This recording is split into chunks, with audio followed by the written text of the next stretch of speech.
boss. Madam boss, vati no season, no ratindi, no against me shall prosper, whatever. Zvavaita izvezvo. Whoa. Madam boss, vaita inonzi open the doors and close them again. Tozvavaita. How come Madam boss, what did she do kuma hands avo esava nekumeso nemusoro? How did she manage to pull this head thing and put the thing good so kuskunde kusuri kutatamura musoro memwana munhu uchitatamura musoro kuti ungota mafeatures ekwambuya nehanda vakabuda vaya pachisitechu chaya chazuru. Tikati waraita zvina kushata ndobva vaita pause Burkina Faso chiinda zienda nakuenda kati hazvina kushata. Ndofunga aya mapost ndikana kuti machallenger anongoda zvavo vane zvivakashure zvinenge zvichingoinda sezvidhadha ndozvazvinongoda izvezvo. Handiti kuti zvafamba sei. Tozoona video ura Madam Boss memwana vane mutsvairi vari kutoti nenyakazikana wachiita vengochiti Jesus is Lord. All right. Havazvivarisa. I didn't expect that. Asando kwasana ngoti ndichokanzi kwanzi vanhu vafana kuti ase kurespecta iyo statue iya kana vai respecta ndokuti munhu kwasi kupinda kudenga. Tinokwasa kutaura pa asa Madam Boss zvavo challenge yavo yavaita ika takamaona zvedu machallenge asi asi kuti vapinda mugaba remakeup here kana kuti vaita sei kana kuti vaumburuka mumadhaka kana kuti vaita zvekuita sei asi ikoko kwacho ndofunga vanga vachiita spiritual of realms. I have no idea what she was doing but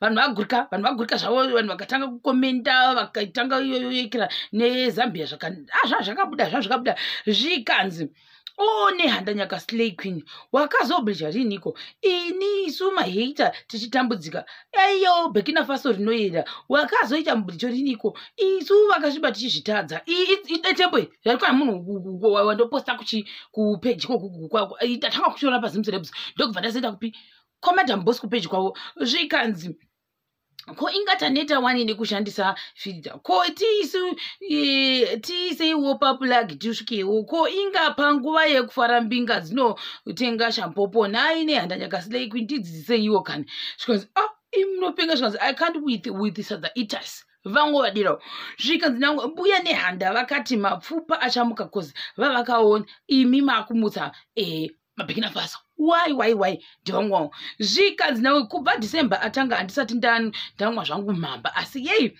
handachinja. But God knows zvokwadi. But as a country, where are we going exactly? Ndobva watanga kuti kap kuseka zvavo vanhu. Madam Boss Nyakaslay zvokwadi. Imika. Ndivangwawo zvikanzi zvakaoma. NeHanda Nyaka Burkina Faso sikana. Ndivangwawo. Zvikanzi Mbuya NeHanda vanga vane Burkina Faso rakadai here vediwe. Ndokuti zvakare kana tazogara zvedu mukadzi ungapuwa chimuti chake ndivamwawo zvikanzi sikati kuendepi senyika nhaye vedu asi toda kuendepi uri kutongoenda kuri kuinda vamwe you go follow if you can't beat them join them. That's what I can say.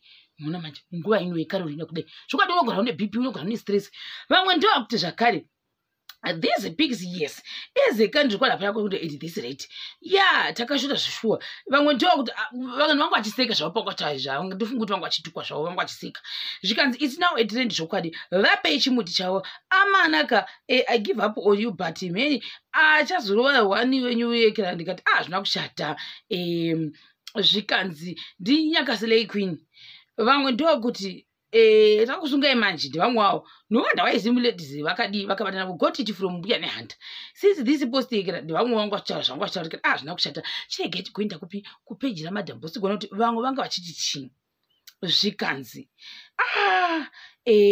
pavanga vachita dei temporary ndotofunga kuti vatosvikirwa kaMadam Boss panguva iyi ndotofunga kuti mumwe watosvika kuti chaiko vachiita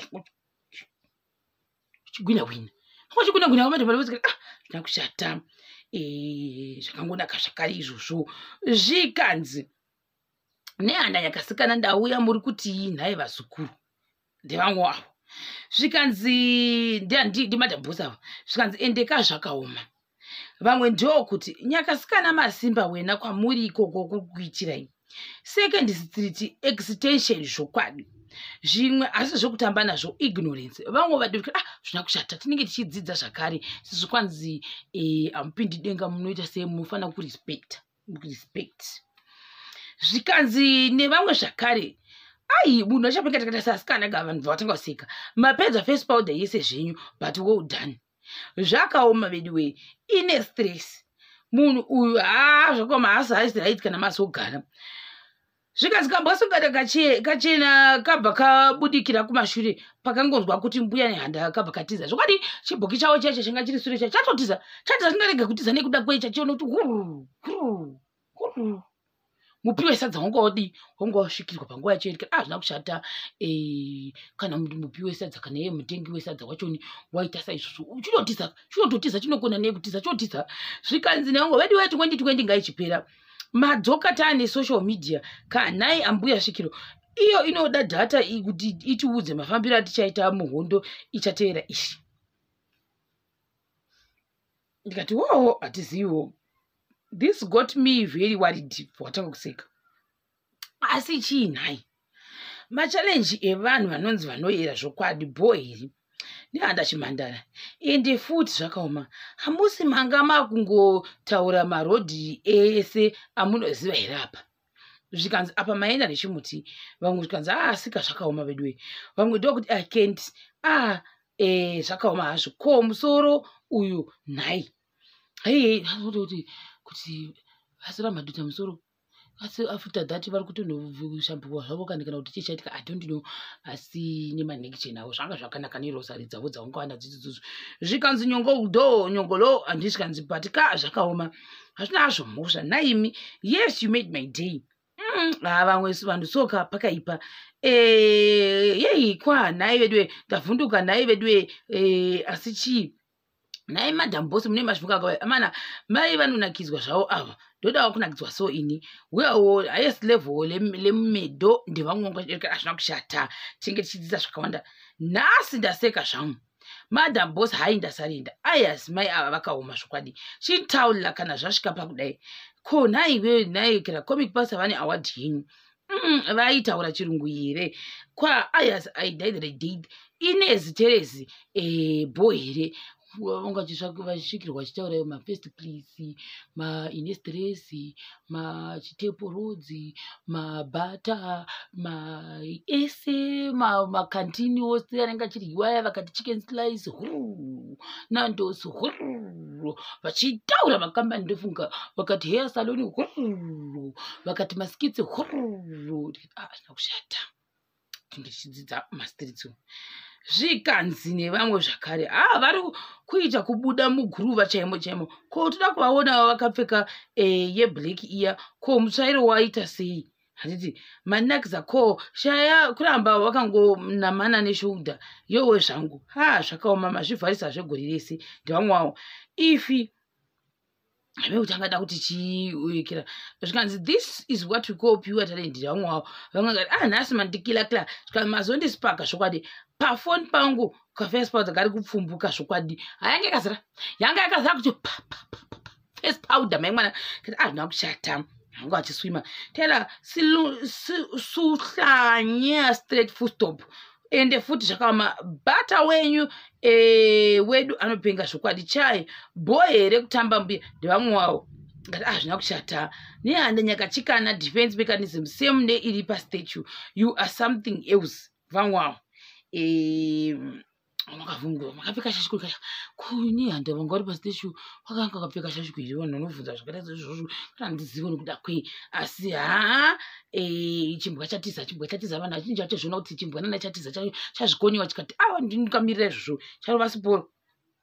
Zvikanzi nevamwe zvakare vangotarisa vakarosha vangoti who is this kudangozwa mufembu kuti pachaita mufembu kuti ndopachanzwa kuti ndofunga vandeomurudzi wepano asi ndofunga pazvingona kuti ndopachati aiwa ruwese rakatsandida kutotisa zvisina kushata.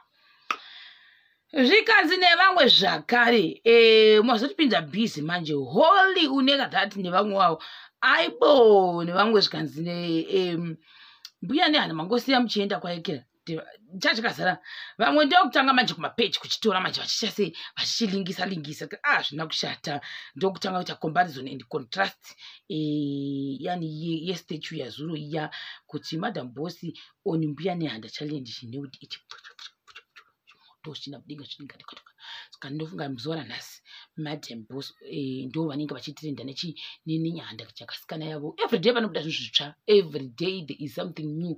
Taimboziva here kuti statue yaMbuya NeHanda ichanetsa kudai kubva zuro kusvika muzuva ranhasi iri kutrenda. I didn't know kuti mudhuri wakangomira usina kutaura nemunhu unokwanisa kutotanga kutokonzera nyakanyaka mastreets apa nepama avenues. Saka tichakubatai zvakare pachikamu chinotevera.